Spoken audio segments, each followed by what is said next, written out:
Yo, what's going on, guys? It's Team Macaulay coming with another video. Today we got some more VGC 17 battles here on the battle spot. Still using the same Driftblim Tapu Lele team that I believe this is the second upload, so if you missed the first one, go over there. I did 3 battles. I kind of went over the team. I used all the members, stuff like that, so I'm not going to talk too much about the team, but I'm just going to get straight into it. My opponent had a team of Tapu Bulu, Porygon, Magnezone, Arcanine, Araquanid, and Nihilego. So he had the Trick Room option with Porygon 2 and Araquanid. So I guess he didn't bring Araquanid because it wasn't that good against my team. Because I did have the Gyarados for the Intimidate, which would resist.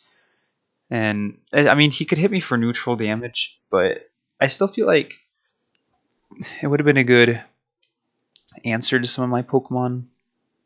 Mainly the fast mode, like if he could get up, if I led Driftblim Lele and went for a Tailwind and he went for a Trick Room, that kind of would have just destroyed my team. So that's why I didn't ring Driftblim here, just because I knew there was the option of him setting up Trick Room, so I wanted to be able to deny that as best as possible.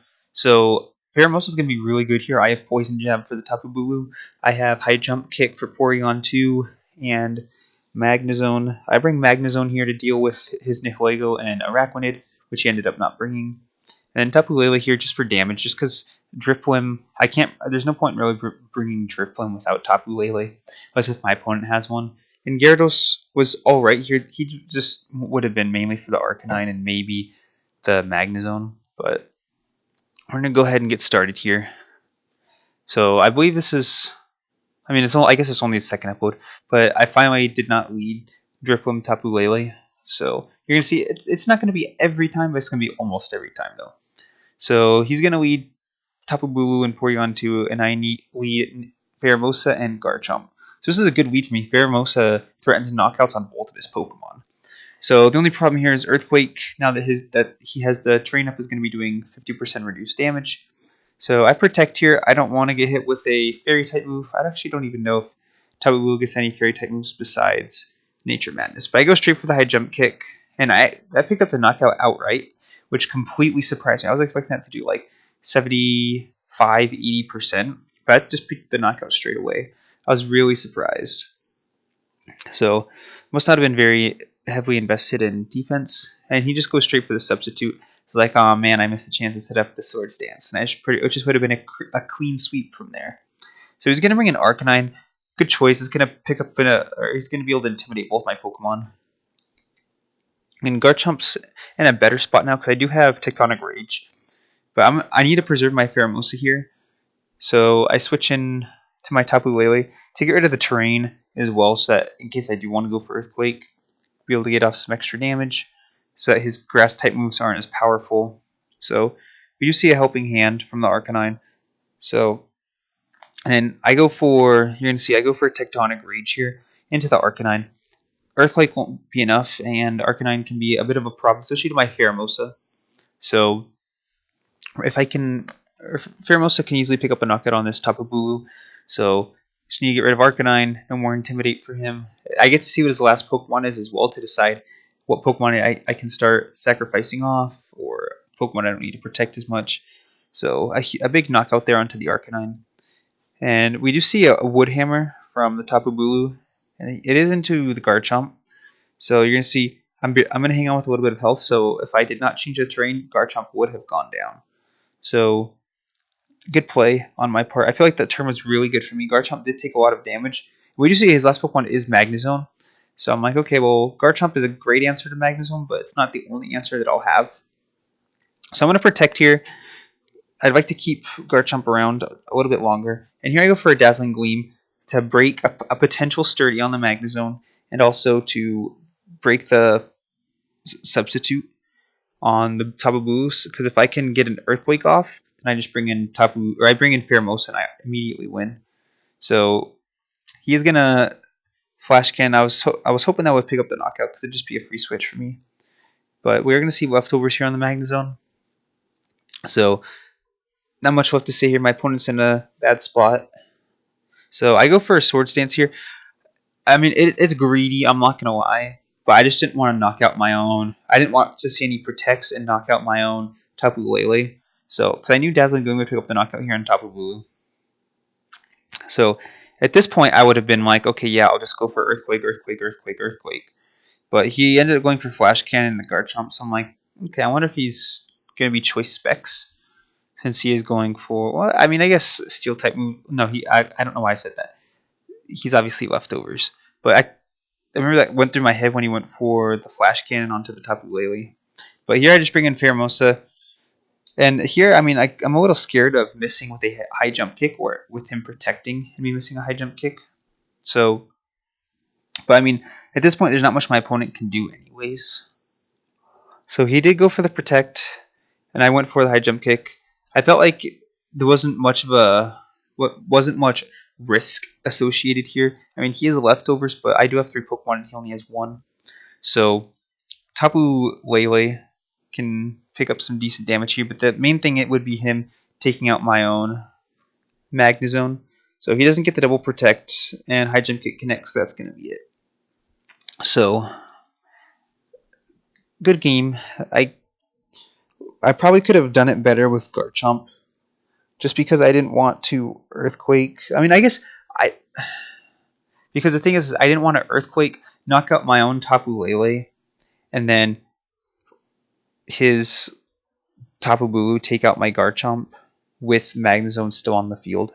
So I didn't want like a protect on Magnezone, and then Tapu Bulu, and then I would knock out my Tapu Lele with an Earthquake, and then his Tapu Bulu would knock out my Garchomp. So then it would be his 2 Pokemon against my Pheromosa and my Magnezone. So that was the main reasoning behind that. I guess I probably could have just recalled or withdrew my Garchomp there and gone into something like Magnezone just to guarantee that. And then, because I mean, at the end of the day, even if, or because then if one of my Pokemon got knocked out, I could have brought in Pheromosa, then I could have Poison Jabbed the Tapu Bulu, and then 1v1'd with the Magnezone. So I played that pretty well. I mean, a big knockout at the beginning on the Porygon 2. Not like Trick Room would have mattered all that much, but just kind of getting rid of that hit. It was pretty much a 3v4 since I picked up the knockout right away. So no Drift Bomb that time around, but still pretty easy victory since he did threaten with the Trick Room. So let's go ahead and move on to the next battle.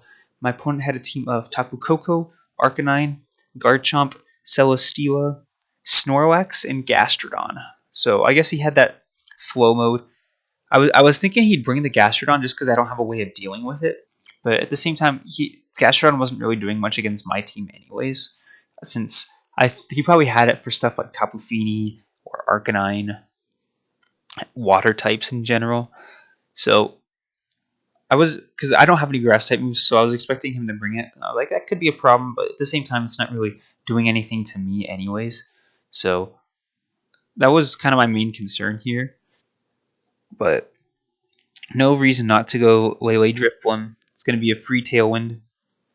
And then I want Pheromosa here to be able to deal with Tapu Koko to help deal with Arcanine, Gastrodon if he brings it. Also the Snorlax. A couple of high jump kicks or a Poison Jab and a high jump kick would hopefully do the trick. So, and then I want Garchomp here over Gyarados just because he has his own Garchomp. So, and then I want the Tectonic Rage possibility in case he does have Snorlax and I don't have a way of getting rid of it or anything like that. So Magnezone could have been a good pickup here to help deal with the Celesteela, but I feel like other than that, Magnezone was kind of a waste. So let's go ahead and get this battle started. Second one of the day. So my opponent here is going to lead with Tapu Koko and Arcanine. And here's like, ooh, Garchomp would have been a good lead, but Tapu Lele Drifblim are going to come out here.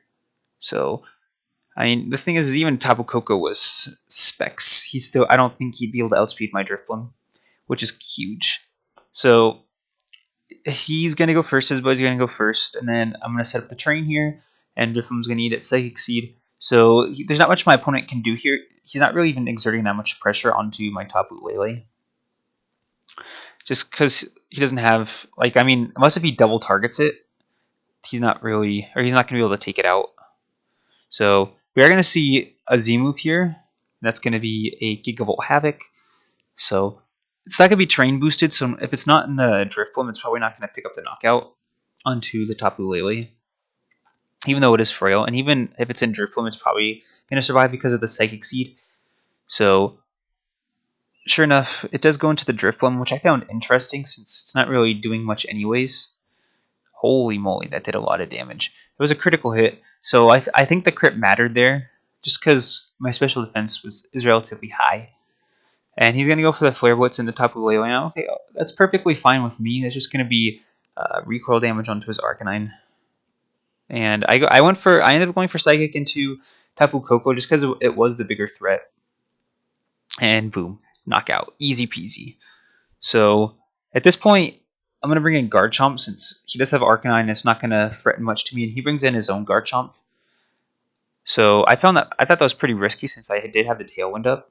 And if I'm not choice specs, I can just pick up a knockout onto the Garchomp there easily. So he's going to switch out Arcanine into Celesteela. And I go for a Swords Dance with my Garchomp. I was thinking he'd protect with his, just because it was kind of a risky switch in to just bring in that Garchomp with Tapu Lele on the field. So I went for Psychic into the Celesteela, and he went for Earthquake. And I was like, okay, that's fine. He might not have Dragon Claw, but I'm perfectly okay with that. Tapu Lele is spec, so it's not going to get too much done against the Celesteela because I can just Dragon Claw the Garchomp. So the Celesteela is going to be a bit of a problem since I don't have Magnezone. So I bring in Pheromosa here. I'm hoping a High Jump Kick is enough to pick up the knockout or at least bring it low. And he's going to switch out his Garchomp. So I was like, I don't really know why. I mean, I guess he gets the Intimidate off here, but I feel like, well, I guess at this point he's kind of in a tough spot. But since he's probably hoping that the Intimidate will help Celesteela survive the Pheromosa. But I just went for Ice Beam. I don't want to risk a High Jump Kick miss. And I don't know if it would even knock out at that range. So Dragon Claw into Arcanine is going to pick up the knockout. He protects against the Ice Beam, but I'm okay with that. Because the Celesteela is not exerting offensive pressure. It can't really do anything to either of my Pokemon. Especially if it has Heavy Slam, it's not going to be doing anything to Garchomp. So he's going to bring back in his Garchomp again. So here I've got some options. I can like Dragon Claw the Celesteela and Ice Beam the Garchomp. But here I'm like, since he just protected, I'm going to take advantage and go for the High Jump Kick. And I was actually really surprised at how little that did. And the +1 Dragon Claw into his Garchomp is definitely going to be enough to pick up the knockout. So things aren't looking too well for my opponent here. So you're going to see here comes the Heavy Slam. And it's going to be into the Pheromosa, but I'm Focus Sash anyways. So things aren't looking too good for my opponent here. Celesteela's bulky, but it's not bulky enough. So Tailwind's going to leave, but it doesn't matter. I'm going to be faster than him anyways. And so here I go for Ice Beam just in case he went for Protect. And I just wanted to see how much Ice Beam did in relation to High Jump Kick. And I did go for the Dragon Claw. And those are both going to be enough to pick up the knockout here. So my opponent kind of realizing that it was over anyways. There's no point in stalling it out anymore. So a quick couple of games. Kind of what happens with this team. The Pokemon aren't as bulky. Well, I guess they are bulky. They're not as bulky as a Trick Room team, for example. I think, or Trick Room does last a little bit longer than Tailwind as well. So with Tailwind, you just want to throw them in there, get the knockouts, and win quickly. So kind of the nature of the team, I don't mind it at all. I really enjoy using this team. It's not as linear as I thought it would be with Drifblim Lele, because like there is a little bit that goes into it. Because you saw in that first one, I didn't bring Drifblim because it's not always needed, especially against a Trick Room matchup. Because there's not on this team, I don't have Taunt or any way of preventing Trick Room from going up. So against the Trick Room matchup, it's got to be a little bit more careful. But yeah, that's pretty much it. I've been enjoying it. I'll be coming at you with some more videos with this one. There's a international challenge coming up this weekend. I don't know if I'll use this team or a different one or a slightly modified one. I still have to see, still have to think about it. But I've been enjoying it with this team. So if you guys got any suggestions for me, let me know. Or if you want to battle me, also go ahead and let me know. But that's going to be it for this video. Hope you guys enjoyed, and I'll see you guys next time.